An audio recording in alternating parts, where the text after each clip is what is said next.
मैं Unilever company में operator का काम करता हिंदुस्तान हूँ। मेरा घर कंपनी से 10 किमी दूर है। मेरे पास एक बाइक जिसमें मैं अपना घर से कंपनी और कंपनी से घर का सफ़र पूरा करता हूँ। एक दिन ऑफिस से घर जा रहा था तो रास्ते में मुझे मेरे कॉलेज जिसमें मैंने अपनी ग्रेजुएशन पूरी की थी के बाहर एक लड़की दिखाई दी जो मुझे देखकर मुस्कुरा रही थी। मैंने उसे टालते हुए मैं घर की ओर निकल पड़ा। दूसरे दिन फिर वही लड़की मुझे उसी जगह पर दिखाई दी। वो भी मुस्कुरा रही थी और मैं भी मुस्कुराता हुआ निकल पड़ा।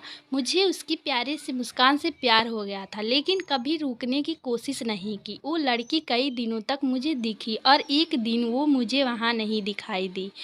मैं बेचैन हो गया, लेकिन मैं उसके बारे में कुछ नहीं जानता था और ना कभी बात की थी, इसलिए उसका पता भी नहीं लगा सकता था।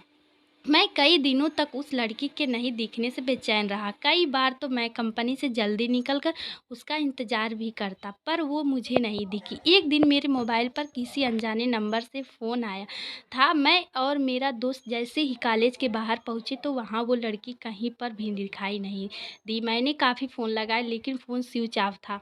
मैं घर लौट गया।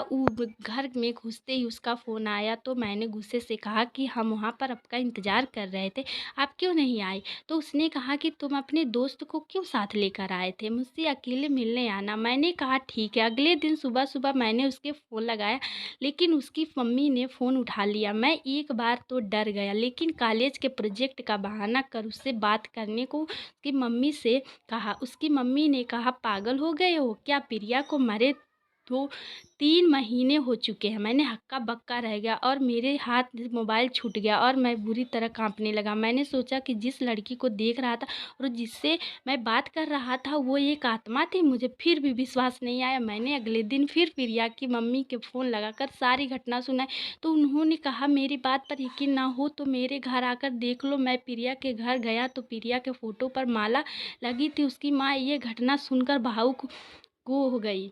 लेकिन उस दिन मैंने अपनी वो सिम निकाल कर फेंक दी और नए नंबर ले लिए और फिर कभी फ़ोन नहीं आया। लेकिन आज भी मैं अनजान नंबर से अक्सर सहम जाता हूँ।